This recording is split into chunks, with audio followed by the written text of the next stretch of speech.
Hey guys, let's see how to fix this problem with the App Store. Double click not working. When you come here to get an app, you see here this double click to install and it's not working. When you're trying to install here, it gets into a loop. It doesn't work. Just need to do all over again.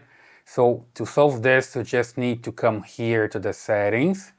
So go to the main screen, settings, all the way down. You're gonna find screen time, all the way down again, content and privacy restrictions.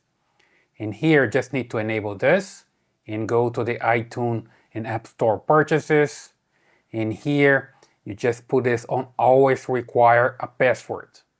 All right, come back to the main screen. And here you go to Face and ID passcode. Just enter your password here.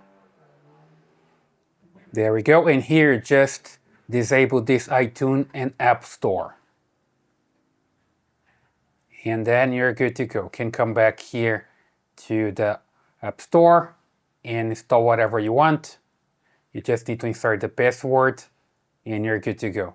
So insert the password, hit done, and it's installing now, right?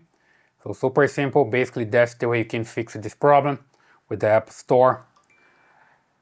A double click issue. And you can also come here and select always require, so every time you're installing an app, it's going to require your password, and as you can see, it's working pretty fine. Okay, I hope that helps. Please leave your thumbs up, subscribe to this channel, and I see you in the next video.